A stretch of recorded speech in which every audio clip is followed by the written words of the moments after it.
governor just do that arbitrarily? Yes, because in Virginia, it is the governor's right to restore voting rights. However he wants. However he chooses or does not choose to do it. And in reality, he's not making the decision. I'm guessing he has a committee or... No, it's him. It's one man. Well, But he has the time to... yes and no. Yes and no. Yes and no. As you'll hear from Frank,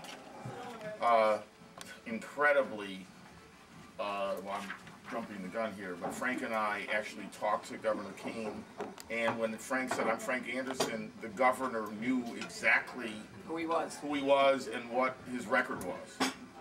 Tim Kaine personally. Yeah. Right. Okay. Yeah. That's shocking. Well, they're spending time on this, you know, rather than what? Rather than getting us better roads or schools or, you know. Exactly. Anything else, right? That's what's shocking. Yeah. Right. Yeah. Right. So is the governor grading the essays on punctuation and grammar too? Oh, undoubtedly. I'm sure you're a Christian, but are you on the scale? Are you really? All right, right. On a scale of 1 to 10, how Christian are you? If you go to synagogue, well, then, you know, that's... Right, yeah, you know, it's like, no, that's, you're like off the list. Sorry. All right, I'll kind of let them go through their food a little bit. The United States, or the U.S., we do have the harshest felony disfranchisement laws of any democracy. Can people upon release from prison. All right, we don't do that. We've got a map of our 12 nations where some prisoners can vote, and then there are currently in the world 11 nations where if you are a prisoner, you do not have the ability to vote. Next slide. Only fair to allow people leaving, is it only fair to allow people leaving prison to vote? 74% of those affected living in their communities, they work, they're supporting families, and they pay taxes. Yet they are second-class citizens, they have no vote and no voice in electing and choosing what is going to be happening in their communities. Now, a lot of the law enforcement agencies have said that if you restore the vote, you're enhancing public safety. Because if people are voters, then they're more likely to give to charity, they're going to attend school, they're going to volunteer, they are going to be very actively engaged in the community, and studies have shown they're 50% less likely to be rearrested, recidivism, than people who don't vote or do not have the ability or the right to vote. There's a next slide has a quote from Gwendolyn Chun, who's president of the American Correctional Association. 600,000 people, over 500,000 people, are going to be coming out of prison. And when we've got those kind of numbers, we need to fully engage those people in being good citizens. There is a very large group of organizations and individuals who have expressed support for felon enfranchisement policy reform, which is exactly what we're talking about today. And then we have this list in several places, and then there are many other people on the list. Now, how do people feel? The public. 80% of people believe that once someone has completed their sentence, they should have the right to vote. Over 60% of the people believe that if people are on probation or parole, they should have the right to vote. All right, now remember in Virginia, we were just trying to get the right to vote for ex-offenders, and we had even said who had completed their parole and there was absolutely nothing left. And we still could not get Tim Kaine to do a blanket restoration. In the last decade, reforms in 17 states, we are not one, have restored the vote to over 700,000 people. In 1997, there were 10 states. Today, there are only 2. We're one.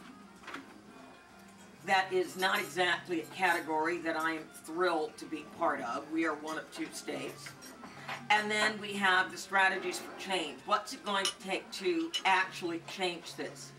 Litigation, legislation, and the step that you folks are taking today, public education and organizing.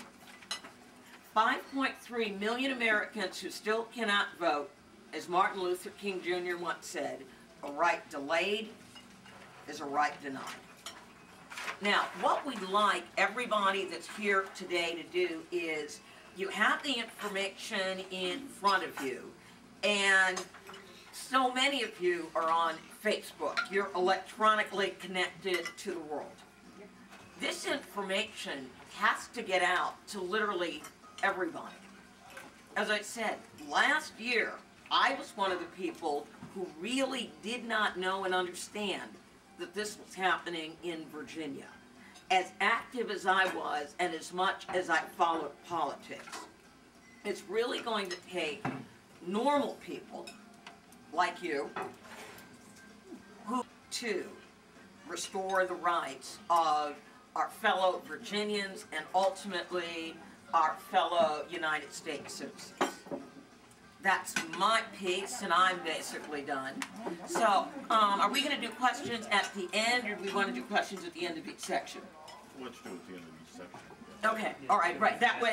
Circuit involving Washington State's felony disenfranchisement law. And what happened is the Ninth Circuit found earlier this year that Washington State's law violated the Voting Rights Act. The Voting Rights Act was passed in the 60s in order to combat racial discrimination in state voting laws.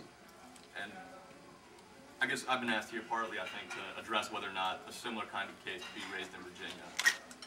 I have to be a bearer of bad news because I think, to look at it realistically, what happened in Washington State was a bit of an accident, and the Ninth Circuit is now allowing Washington State another chance to resubmit its arguments, I think.